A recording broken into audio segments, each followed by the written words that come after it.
Dictation start होगी 3 second बाद। Start.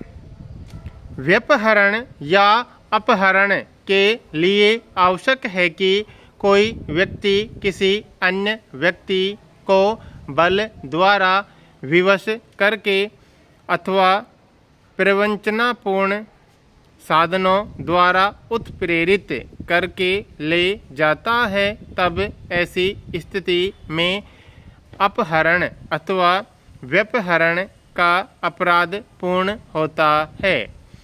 अतः प्रस्तुत मामले में यह देखना है कि क्या आरोपी द्वारा फरियादिया पीड़िता अभियोजन साक्षी एक को बल द्वारा विवश करके अथवा प्रवंचनापूर्ण साधनों द्वारा उत्प्रेरित करके उसके विधिपूर्ण संरक्षक माता पिता की संरक्षकता में से घटना स्थल किराए के मकान के पास उक्त दिनांक को दिन में 11 बजे के मध्य ले जाया गया था। पैरा।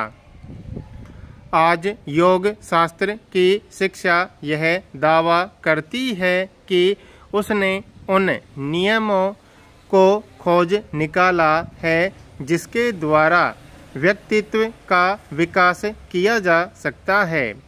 इस योग शास्त्र की शिक्षा का नियम तथा उपायों की ओर ठीक ठाक ध्यान देने से मनुष्य अपने व्यक्तित्व का विकास कर सकता है और उसे शक्तिशाली बना सकता है। बड़ी बड़ी व्यवहारिक बातों में यह एक महत्व की बात है और समस्त शिक्षा का यही रहस्य है। इसकी उपयोगिता सर्वमान्य है, चाहे वह गृहस्थ हो, चाहे गरीब, अमीर, व्यापारी, धार्मिक हो। योग शास्त्र की शिक्षा सभी के जीवन में व्यक्तित्व को शक्तिशाली बनाती है। योग शास्त्र से व्यक्तिगत विकास में व्यक्ति को मदद मिलती है। मानसिक और आध्यात्मिक शिक्षा का योग उसे नहीं सताता है। यह जान लेना हमारे लिए आवश्यक है कि हमारा कर्तव्य क्या है। यदि मुझे कोई भी काम करना है तो पहले मुझे जानना होगा कि उसमें मेरा क्या कर्तव्य है, चाहे वह शिक्षा ही क्यों ना हो। शिक्षा ही हमें हमारे कर्तव्य का बोध कराती है और हमारे व्यक्तित्व पर एक अच्छी छाप छोड़ती है।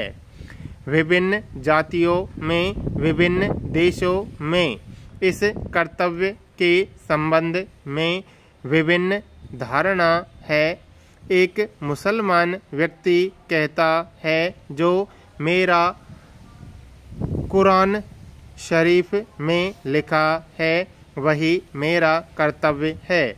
इसी प्रकार एक हिंदू कहता है कि जो कुछ मेरे वेदों में लिखा है वही मेरा कर्तव्य है।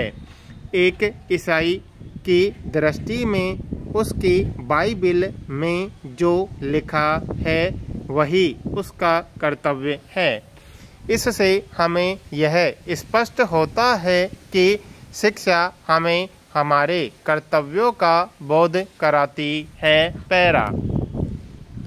फरियादिया ने प्रति परीक्षण में यह स्वीकार किया है कि आरोपी ने कोई डराया धमकाया नहीं था और आगे यह कहना है कि वह अपने मन से आरोपी के घर चली गई थी।